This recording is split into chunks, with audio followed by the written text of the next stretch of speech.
Lance Zierlein, the dude watches every single tape on every single player. Welcome to Kickin with Kunkel. Biggest honor of your career, yes? It's in the top three. Cool. Yeah. Boring career, man. My dad won a Super Bowl with the Steelers. I was there for that. I guess the day I married my wife, Kicking It with Kunkel, 3. Let's go. God bless, bro.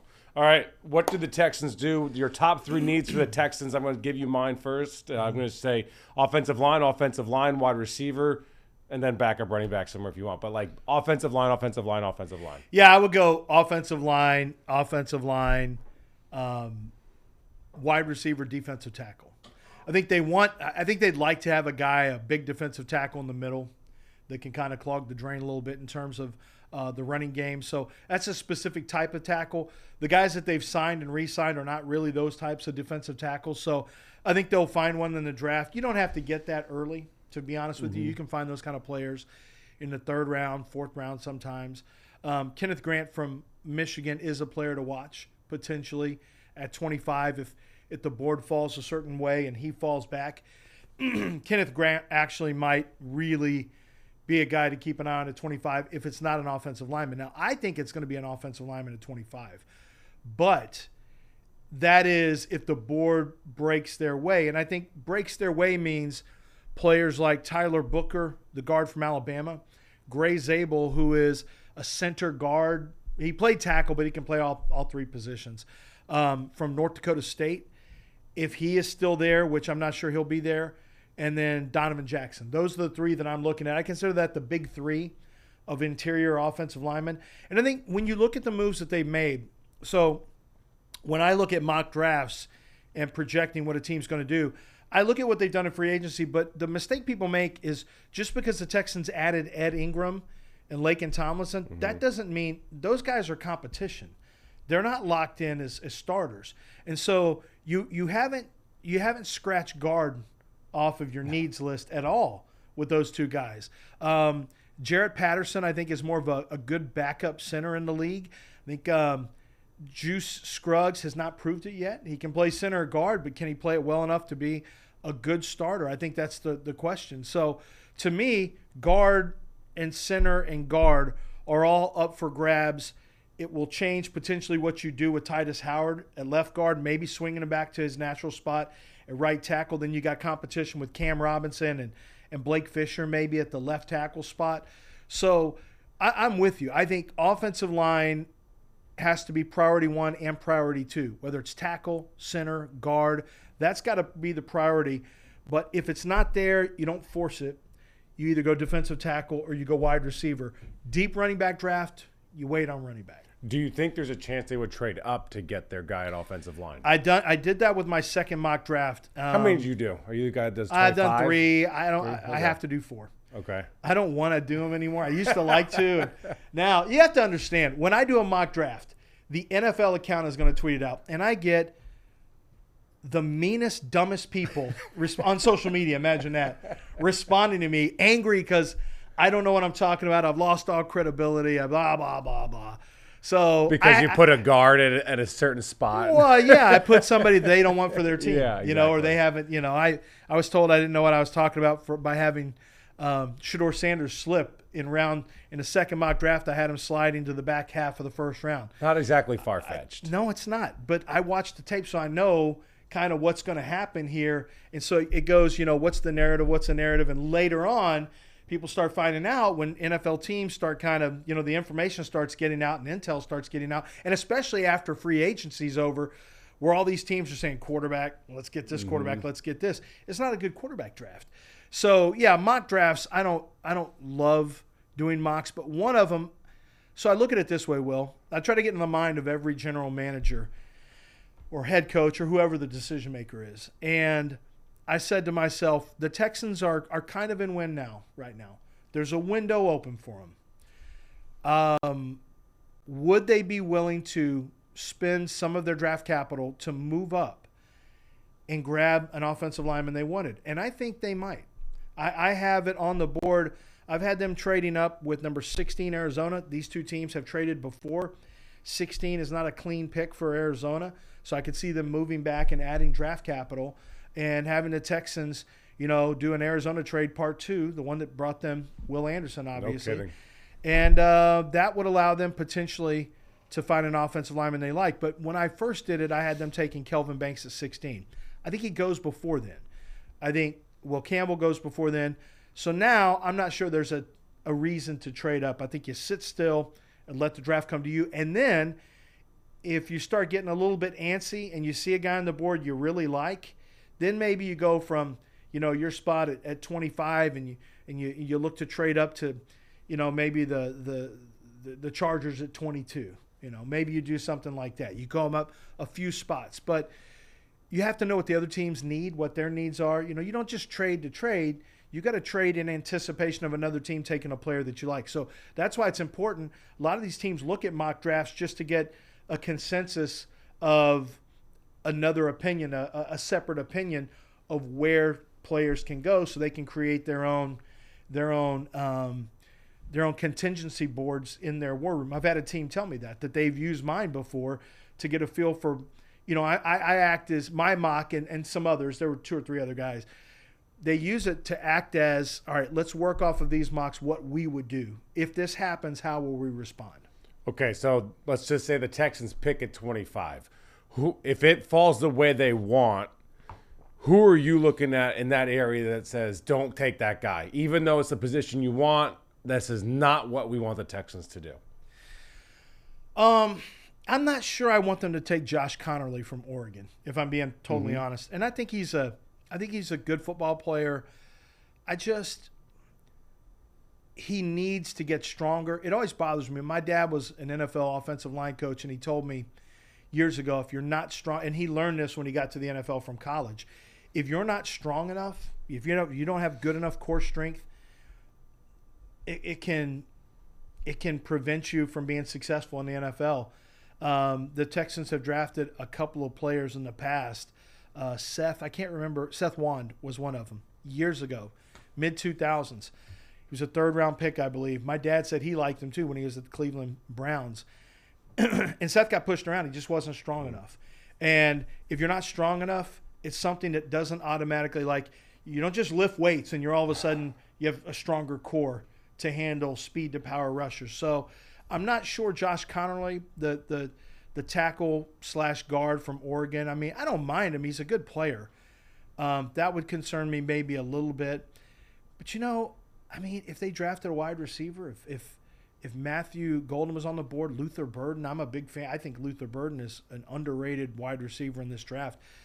Honestly, Will, there's not a lot of guys that I would say I don't want them doing this. Now, you get out of the first round, I got a lot of guys like that. Mm-hmm. But, I would imagine so. Yeah. All right, so you've watched 450 some odd guys at this point, and you've got a report on every single one of them. We hear Will Anderson and CJ and D'Amico talk about this all the time. Houston and playing for the Texans is not for everybody. Like not everybody can play here. And we've also heard D'Amico talk about they want mean guys. Swarm. Yeah, swarm mentality. They use swarm as a verb and an adjective and an adverb. They've got the swarm down on defense. They don't have any swarm mentality on offense. Joe Mixon is that guy. Yeah. If they can build another 10 Joe Mixons on that offensive line, I think they would take it. Yeah. So who mentally does D'Amico want or does Nick want that you think would fit as well? Because I think they want an SOB on that position. Yeah, Tyler Booker from Alabama, Yeah. first and foremost. I had a chance to talk to their O-line coach, and, he was glowing about Tyler Booker. Tyler Booker, the guard from Alabama, is the team leader in the offensive line room, on the offensive side of the ball, and in the entire locker room. He said, Lance, he's the team leader across the board. What he says goes. He's big, he's tough, he's strong, he's dependable. He's everything that would D'Amico want. I would be shocked if they don't consider him a swarm player. I'd be absolutely shocked because he's a butt kicker who also has the mentality that they're looking for. Sometimes it's just a street fight. You may not always have the best rep, but you gotta you got when you get in that phone booth, you got to outlast the other guy for 4 quarters. I want to see one offensive lineman get a flag for shoving someone out of bounds. Like, Yeah. I want to see one dude clean up a pile when they're messing with your quarterback. Yeah. I want to see one dude that's willing to go to war. Isn't that puzzling that we haven't seen that? I mean, he's taking some shots too. He's taken shots, and it's an entire room that was, I called soft several times. They just didn't love to move bodies. Laramie was an elite pass blocker. Mm-hmm.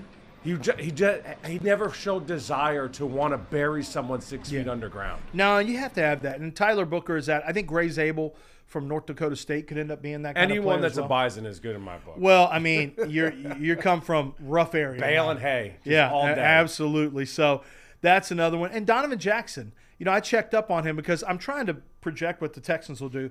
So I made calls to some scouts, and I said, what type of mentality, what kind of edge does Josh Connerly have? I already knew about Tyler Booker, and I asked about Gray Zabel. I asked about Donovan Jackson.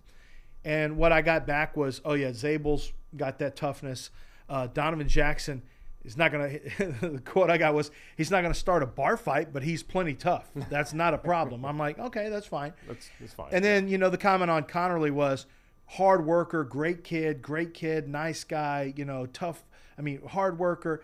I wanted to see something with a little more edge. And so I'm not sure, but he does play tackle and left tackle, so it's a need. So I'm not trying to eliminate him. I swear I'm not trying to eliminate him. But I'm saying based on what you're asking, the swarm stuff, I think Jackson, Booker, and Grable are the interior guys. I think Emeka Egbuka, and some of it's not just like physicality, it's a mentality. It's a work ethic, right? That's Emeka Egbuka, the wide receiver from Ohio State. Accountability in the meeting rooms, accountability in the locker rooms, like everywhere. And it felt like that was missing on the offensive ball side of the ball all year last year. I think every guy you want to be in the running for team captain. Mm-hmm. Team captain meaning leadership, toughness, accountability, somebody who other people follow and gravitate towards. And obviously, toughness can be mental toughness. It can be physical toughness. It can be the work ethic is also a discipline and a toughness. So Emeka Egbuka is another one from Ohio State I think exemplifies what they look for. Malachi Starks is a guy that has that. Jalen Walker, guys who are going to go way earlier, have that. But there's a lot of other guys. Demetrius Knight is a linebacker from South Carolina that people rant and rave about his football character and personal character. So the job of it's not D'Amico and Nick, it's the regional scouts and the area scouts that have to uncover that. They're really not, people hear about scouts and they think they're in watching tape and writing up reports. Their first job is to be PIs. Mm-hmm. They got to go in. Is there anything we need to know about this guy? Is there any negative stuff? Is there anything that's criminal? Is there anything domestic violence in their background? Are they great workers in the weight room? Are they team leaders? Are they guys who are ass kickers, on the field and in the locker room and get guys up? And, so the scout has to go in and find out the personality and character is a big part of it too. And I would imagine what they're doing, because New England used to have a very small board of players that were the New England way type players. I would imagine Nick Caserio and D'Amico. D'Amico's got an idea. Nick's got an idea. I think they've come together probably and created, hey, these are our swarm guys, right? These are our board of guys that have that swarm. And so I think it's a very curated list at every position of guys that fit what they want. And getting Laramie Tunsil out of there, I think, was a big part of having a guy who was a leader in that room, but not a leader that, I think guys gravitated towards him. But he wore a C on his jersey, but I never heard him mentioned. Like, CJ never referenced him. D'Amico never referenced him. They talk about every other captain but him. And I don't think it was any, the football stuff has to get better with the entire offensive line. But I think the mentality obviously is something that D'Amico Ryans has talked about. You were at the Combine. Yeah. He talked about mentality more than once. That was his talking point with the offensive line. We need to change the attitude in the offensive line. I don't know if he said it that way, but that's message. What I took. That was the message that was certainly taken away. Now, when they go out and they draft anybody on the defensive side, whether it's Kalen Bullock or who's this? Kamari Lassiter. Kamari Lassiter, Will Anderson, of course. they've proven they can draft defensive guys. Do you trust them at the offensive line position? Because I don't want to say a lot of busts, but Kenyon Green didn't exactly work out. Kenyon didn't. I miss Kenyon too. Juice Scruggs, I thought they drafted him maybe a round early, and I wasn't sure he fit the zone scheme, to be honest with you. I thought he was more of a gap scheme blocker, which is what they'll do a lot more of now, which might help. Juice has not. Some of that has been injury. Jarrett Patterson's done fine for where he was drafted. I think they kind of missed on Shaq Mason. He was okay. I don't know if he was worth the money, that they paid him. Titus Howard's been okay. That was a Bill. No one was here. That was a Bill O'Brien draft pick and Brian Gaines. So, do I trust him? Well, I mean, I've got no choice. But do I? If they drafted anyone on the defense, say that dude's going to be good because they've got a track record. I think they have to prove it. Just kind of keep your fingers crossed. They have to prove it on the offensive line. I still think they're in prove-it mode. I think if we look at if you look at the background of what they've done, I think there are question marks about their evaluations and if they've hit and if they found the right kind of guy. And I'm hoping that with Cole Popovich there as a new offensive line coach, I'm hoping that with D'Amico another year in, I'm hoping with Nick Caserio getting used to who this team likes as what to look for at each position. I'm hoping they are fine-tuning their evaluations of the offensive line. But it's not easy. Not everyone can evaluate offensive line. It's a really tough one because there's kind of levels to it, and you have to know what an average starter looks like, because sometimes average starter is good enough. You got to find average starters. But you just want to mitigate the negatives. You want to mitigate the opportunities for a lower floor. And so finding a higher ceiling, guys, you love that. But can you find starters in the second and third round? I think that's where the Texans have had some problems. Who's a guy later in the round that you're like, this guy we need, whether it's a position of need or not, you want the Texans to take? Whether it's a position of need or not. I guess there's plenty of need. So, but is there someone in the third, fourth round? You're like this dude. Oh, beyond the first round? Yeah. Oh yeah. Sure, I could find a lot of those kind of guys.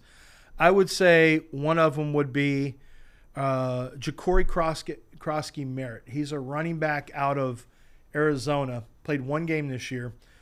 Was that eligibility issues because of something that happened previously at Alabama State where it was confusion about if he played 4 games or 8 games.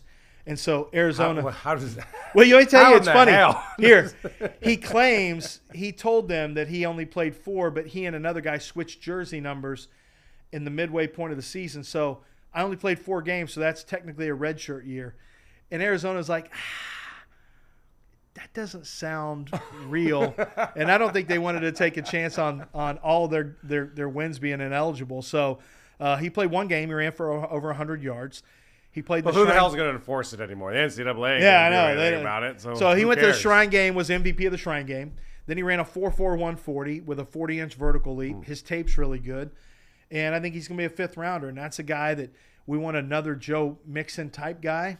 This is that guy, like in the 5th round. But there's a lot of these guys. I think Jarquez Hunter is a really good running back out of Auburn that does some of the same, physical stuff that you're looking for. If you want somebody who is kind of versatile, Woody Marks, running back out of USC, is a 3-down running back. He's got good size. He's got automatic hands out of the backfield, catches everything.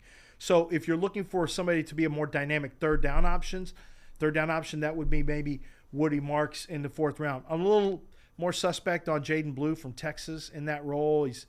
I think there's some physical stuff there that has to be looked at. Not the toughest guy as a runner. He's a better pass catcher. So, I mean, those are examples of guys there. It's not a very good center draft. I'd have to think about guards. There's some good defensive tackles. Cam Jackson out of Florida would be a player I'd look at in the 3rd or 4th round. Right in the middle of that defense, we're going to stop the run with Florida's Cam Jackson. So, yeah, there's a lot of different guys that I think will, once again, I don't know the mentality. That's where the scouts have to go on and figure that out. I don't typically go as deep with all the players in terms of where their football, they call it football character, where that is. But provided they check out, this is a really good draft to have picks the 2nd round through the 4th at positions running back, defensive tackle, and defensive end. Not a great draft at offensive tackle. Okay at guard, not very good at center. So now let's do the last scenario. They trade back from 25. They get more picks. Into the second round? They trade back into the second round. Who's a guy to keep an eye on, or a couple guys to keep an eye on? I'd say Luther Burden, wide receiver from Missouri. Okay, so then that's will open up the draft board in regards to like any player, best player available type. Yeah, of guy. I think that's what you do there. I think Luther Burden, wide receiver from Missouri. He's not. I don't know that he's swarm. Walter Nolan could fall out of the first round. He's the most talented defensive tackle in this draft, but he might fall out of the first round because major maturity issues. He was at Texas A&M. They thought he had maturity issues. He went to Ole Miss, and there's behind the scenes some of the same stuff, but enormously talented. But, I don't think D'Amico is going to take a chance on having one of those guys in the locker room. So I kind of scratched certain guys off my mental list already for the Texans. I could see potentially cornerback maybe start coming into play as well. I'd have to think of who one would be because to me, well, number one, you don't have depth at corner. It killed you last year. Not on the edge. No, right. Yeah, you didn't have any. You got Jalen and Jimmy could do safety and nickel, and then you have Kamari and Derek. And when you have Chauncey Gardner-Johnson who can play a kind of a nickel, a cover role, but what you really need, I think ultimately for the Texans to take the next step, what I'd like to see and what was initially going to be the plan is to have a different outside cornerback and move Kamari Lassiter into the nickel because that role is as much a run-stopping role as anything. They want a physical dog out there. That's what he is.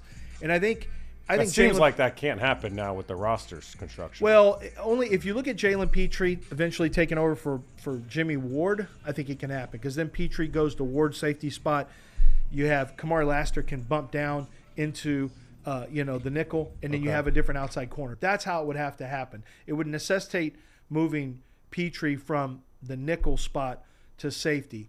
But there is I thought he was just stay there. I thought Jalen was better at nickel and was more of a playmaker towards the line of scrimmage than he is farther away. He is. He's not great. Well, I think he'd still be a box safety. Okay. I'm with you. He's not a guy that you want in big space. Yeah. The problem I saw last year, and I've seen now they just re-upped him, and it just finalized today as of the taping. Yep. The problem is, you remember when he got isolated on Devontae Adams, for example, and the Jets did a number on him. I think the problem you get is that from a cover standpoint, there's some limitations, and so my concern is if you want to take the next step, you may need to have three corners that are kind of interchangeable, that you can play inside or outside, and that way you can't really be mismatched. And then you have a guy like Jalen Petrie who can kind of be a late add-on in the box and go support the run and guard tight ends and things like that. In a perfect world, that's what I would like to see.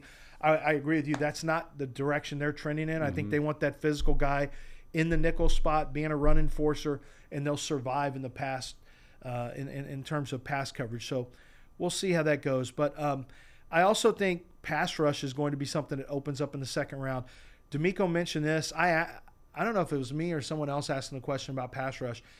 He just basically, you can never have too many rushers. And Brad Holmes from the Lions, really good general manager from the Detroit Lions, he spent a lot of time. One of the cool things that being there at the Combine, just all these podiums all over the place. And we get to just listen. There's John Schneider from the Seahawks. Here's Brad Holmes from the Detroit Lions. Here is Chris Ballard from the Colts, and they're all just talking. You just go listen to whichever one you want. Kind of like a cool, like an old Lollapalooza with multiple stages or something. But so I would say pass rush is something. Even though we have two very good ones on both edges, you can never have enough rush. Is the way that good NFL teams look at this, because once you have an injury, you're going to have nobody behind them. So I think once the second round hits, the potential for finding a pass rusher is once again on the table.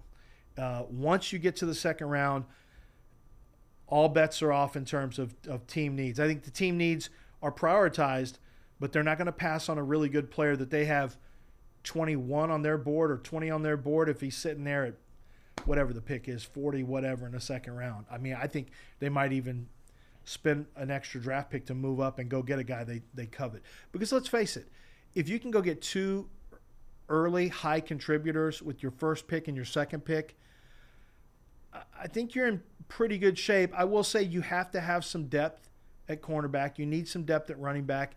But running backs you can find later in the draft. Cornerbacks you can't really find. I mean, you can, but it's a lot harder once you get past the first 120 players. It's a lot tougher finding good cornerbacks in the 5th or 6th round. Yeah, and the way the league's going, I mean, corners are even more and more important the way that the Texans are built, too. Essential. All right, we're going to take a quick break here on TV. This won't last on Fox Local. The rest of the conversation is going to live on YouTube forever. Okay, so a couple more questions for you. Just overall, what have you thought about the offseason for the Texans? Firing Bobby, hiring Nick, moving on from Laramie. I mean, 3 massive moves for a team that was expected to compete pretty well last year. Yeah, I was really surprised about the firing of Bobby Slowick because, number one, he and D'Amico are friends. I think he was at the helm of an offense that had the Offensive Rookie of the Year and had a huge turnaround. Usually, I would expect that guy. Okay, I thought D'Amico didn't necessarily take a big step forward as a head coach. I thought some of his in-game stuff was very average. I thought the decision-making in the Kansas City game to kick the long field goal was a bad decision. You know, the 56-yarder in the win, that just made no sense to me. I think C.J. Stroud took a little step back, did not have the same year. We know some of it was offensive line, some of it was just C.J. missed guys. And Bobby Slowick didn't have as good a year. And so I just kind of felt like, okay, they had the target squarely on their backs. They were the hunted and not the hunter. They learned something this year. Now we move to year 3. I really thought there would be a year 3 to see how Bobby Slowick and C.J. Stroud progress together. But so I was pretty shocked that he was gone. Not surprised that Chris Strausser, the offensive line coach, was gone. I expected that to happen. You can't have your offensive line not pick up twists all throughout the year. Like, that can't continue to happen. Yeah. And I know that was one of his issues when he was with the Colts in Indianapolis. So I expected him to be gone. On the Bobby note, I thought they had to move on from Bobby because there was no adjustment in the second half of games for like 10 weeks. Yeah. So obviously they had a problem with it too. So it never changed. And so like if you rate it back with them next year and it doesn't change, then you're just screwed. Well, you know, the Charger game in the second half is what really made me think, okay, because there was changes made. And they went to the quick passing game. Now, the flip side of that is, where was that earlier?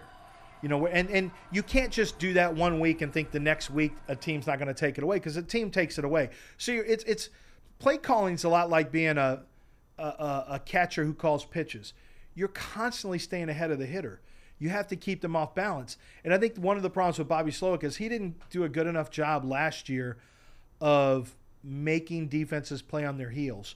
They were playing on their front foot, as they say in soccer. They played on their front foot downhill because they kind of had a feel for tendency. And you had an offensive line that was very good.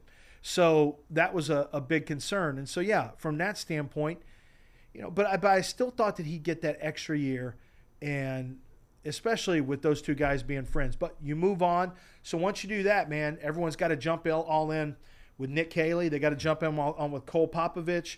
You have to have one voice and one belief. You cannot stray. I think now for football reasons, it made sense to lighten up the salary cap load. You needed to have money to spend. So moving on from Laramie Tunsil was valuable. You also got, you know, he was going to walk next year because you weren't going to give him another paycheck. So when you saw that news break, what was your thought? I was shocked that they were able to make it happen. I wasn't shocked that they decided to move on. I didn't know if they were going to be able to do so. I brought up that they could move, that was a real possibility, and yet I was still shocked. Yeah. Like, he was a staple here forever through everything. I mean, and I knew that there wasn't a solution necessarily. This is the thing. Doing what I do, going through free agency and what's out there, understanding there was a bad tackle year in free agency, I thought, okay, you go Ronnie Stanley, you give him a 2-year deal, and you go draft a tackle potentially this year or next, and then you see how it goes. Ronnie Stanley re-signs very, very quickly with the Baltimore Ravens, and I realized you are running out of options now. And this may, and you know, I hate to say it, but you're not fixing the offensive line this year. That's fixed. my biggest concern. Yeah, it's and not that's gonna why be I asked fixed. earlier, like, is there a chance that they move up? Because we started the conversation with its win now mode, and they're not going to fix the offensive line this year. Like, that doesn't match. I don't think they can fix it because the tackle draft is not deep enough. This just draft doesn't allow at the 25th pick for you to do that. And you're not going to give away all your draft capital, move up for, above average tackles. The tackles in this draft and most drafts are going to be taken in the 20s. And it's just they're pushed up in this draft because it's kind of a weak draft at the top. And there's so few really good tackles. So it's not the Texans aren't going to fix it. You want it to be good enough to be competitive at a high level, and which is definitely possible. Mm-hmm. But when I say fix, I mean, okay, we got our 5 starters. We're good now. You're not going to have that. You don't have the draft picks to do it. You didn't have the free agents available to you to do it. And then you don't have the talent in the draft to do it. It's just not going to happen this year. So I thought it was important to get I take a macro view. You have to get that room in championship level. And I say that, Will, and you'll respect this. I say that watching the Astros be built from the brotherhood moving forward. I say that watching Ime Udoka and Rafael Stone build a Rocket team that's got a bunch of dogs in it. And they got the right kind of guys that play for each other. They've gotten Jalen Green to buy in. Amen is a culture guy. Tari Eason's a culture guy. Alperin has become that as well. You brought in smart free agents in Fred VanVleet. And, when I say smart, it changed. You changed the laissez-faire locker room. Yeah, and it complemented. Absolutely. It was part of it. So when I look at the Texans, I'm like, well, they don't have that in the trenches. And the trenches is the heartbeat, defensive line, offensive line. The trenches is a heartbeat of an organization, of a football team.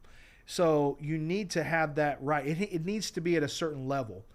And it was important to get Tunsil out. I think, I had heard from some sources that he was kind of an influence on the right tackle, turn left guard as well. Titus Howard. I think, it was kind of joked about in league circles that they were like an Instagram team, an offensive line of Instagram guys where usually you just got they're the guys who throw on a hoodie and whatever and they roll out. So that was kind of a funny little thing going around the league is most offensive linemen aren't posting on their Instagram all the time their fits. So no, they're posting their kills. Yeah, exactly. So I think finding the right fit of guys in the locker room, that's why it's so important to D'Amico. That's why he's talked about it, because you want to get on that same level with the Rockets as it pertains to and where the Astros were in terms of getting the locker room right. Because then when you have that right, you have growth it's sustainable growth. Mm-hmm. And it will grow and it can expand at a rate very, very quickly, and it can be sustainable. And it was just important to get the negative stuff out of there or what wasn't what you wanted, to get it out of there. So now you have an opening to bring in what you want. And I think some of that will be done this year. I think next year, more than likely, with free agency and more importantly, players getting better as they get older, and then the draft next year, that's when you look to bring it all together on the offensive line. More than likely. There was a lot of holes last year. You watched it. It wasn't good. It was horrible. It wasn't good. I don't know that it can be fixed. It was bad from start to finish. You weren't an offensive coordinator away, and you weren't an offensive line coach away. It turns out that I think that you needed a culture change, and there's some players that maybe just aren't good enough also that need more competition. Quickly, did you think that they were going to be that bad offensively? Because we started the year being like, this could be fun to watch. I thought they were going to be terrific offensively. It was abysmal. Yeah, and and I say that, and Joe Mixon ran for over 100 yards multiple times, had a great year. Stephon Diggs was playing really, really well early in the year. It doesn't make a lot of sense. Diggs was playing well until he got hurt. Joe Mixon had multiple 100-yard games. I think it speaks to what Joe Mixon did as a player. I think he added a lot of yards after contact, obviously. Every yard he gained, he worked so hard for. I was that impressed. Green Bay game. Yeah. I mean, he ran, I don't know what he rushed for, but he rushed for twice the amount that he gained. He was a violent runner after the contact. He created for himself with sheer violence. And his jump cut ability, I didn't realize. It's terrific. His lateral movement is out of this world. Yeah, he really was reborn. I don't think you can count on that this year. I think you hope for it. I don't know if you can, as he gets older, and he takes a lot of punishment. I don't know if you can count on him having the exact same type of year. That's why I think it's important to bring another running back. It's got a little juice And you can find those guys in the 4th round, so there's no reason to panic. But finding somebody that has a little juice to take a little weight off of his shoulders, I thought the offense was going to really be good. I thought we were going to roll quickly, and Cade Stover would add a presence there and really develop as the season went on. I think Cade Stover is going to be a much bigger presence this year. He's a very athletic tight end that I think has a higher upside than maybe some people realize. But by the end of the year, I was like, man, Dalton Schultz won't block anybody. Nobody. And the offensive line still getting beat by these twists, these long twists over and over, game after game, late in the year. CJ just wasn't himself. You lost Tank Dell. You lost Stephon Diggs. Nico's still great, obviously. But I'm interested to see what the bounce back looks like with a new play caller. CJ with what appears to be a lot of focus in this offseason. I haven't seen him on one podcast. So I said I've seen him in no other countries with kids playing football. Right? I had no problem with him doing that, but you had to be good the following year. Whether it was your fault or not, it doesn't matter. I had no problem. Like, go out there, talk your stuff, whatever. But you can't have a bad year following it. No, you're right. You're right. But he's self-aware. He knew, and he even came out saying, "Hey, I got to get all in. Yeah, I got to get all in." Yeah, so I haven't heard one thing about him. I assume he's in the lab working on everything for next year. Top of the draft quickly. Cam Ward won. Yeah. Is he the best player in the draft? No. Who is? Ashton Genty. Yeah. And then Abdul Carter, then Travis Hunter. Any of those 3. And then you go to like maybe Tyler Warren. It's a different kind of draft. He's fun to watch. He's a lot of fun to watch. Yeah, it's a real different draft. A running back's that high, a tight end's that high. You have a player who plays both ways that some teams like as a wide receiver, some teams like him as a corner. I don't know that anyone's going to play him both ways and risk somebody who's that valuable being. What do you like injured. him as? Because I don't think he's a top 3 wide receiver on a team. I think he's a shutdown corner. I like him better as a corner. Yeah. I like him as a wide receiver. I think what sets him apart is his ball skills are just phenomenal. But he's got to learn how to run routes. He's got to learn how to release against press. There's some things he has to learn to do technique-wise. The same thing could be said for cornerback, but, I mean, he has rare stuff as a cornerback. His instincts and ball skills, when the ball goes up, you got to remember now, you're dealing with a 5-star ball skills pass catcher against another wide receiver. These wide receivers will probably never face in a single season any other cornerbacks with the ability to challenge them for a 50-50 pass the way Travis Hunter can. He's just you worry about him taking on running backs as a tackler, but as a shutdown corner, I think he's got tremendous potential. And give him 10 snaps on offense at wide receiver. You get around the red zone, bring him in. Maybe he's a decoy. Maybe you throw him some fades, whatever the case may be. Keep him happy in that regard, but you don't risk your number 1 cornerback because that's what he has a chance to be. All right, lastly, Shador Sanders. If his last name wasn't Sanders, where is this kid? What do you think of him? Look, I don't care that his name is Sanders. I think he's the second best quarterback in the draft. I think second best? Yeah, I think he's better than Jackson Dart. And the reason I say that is the arm is very average. Making plays off schedule and off platform, very average. He doesn't have great mobility. What he has, though, is he's highly confident, which should not be discounted. We saw CJ lose confidence last year in season, and you see the results. So he's a highly confident player. He has tremendous poise in the pocket. He's willing to take big contact to get the ball off and deliver it. He's a very accurate quarterback. Some of the things that he has are reminiscent of some of the things that C.J. Stroud has. C.J. just has a better arm, and I think C.J. knows ball a little bit better than Shador. I think Shador's offense helped define some of the throws for him a little easier. But I actually think Shador Sanders, if he buys into being a game manager, has a chance to be a decent starting quarterback. I like him better than Jackson Dart, Quinn Ewers, and some of the others. But I had a late second round grade on him too. That's what I was going to ask. So, where will he get drafted? And where do you think he should? Well, I think he's going to be borderline 1-2. He could go as early as 3. If he doesn't go 3, 9 is the next spot. But I don't think the Saints like him like that. Then you got 21 with the Steelers, and then after that, it's like, who knows? It'd have to be a surprise team or a team trading back into the first or a team taking him early in the second, like the Browns maybe, early in the second round. So I think Sanders is probably going to slide. He either goes 3 or he slides. All right, dude. You're the best. Do you get any sleep during this time of year or what?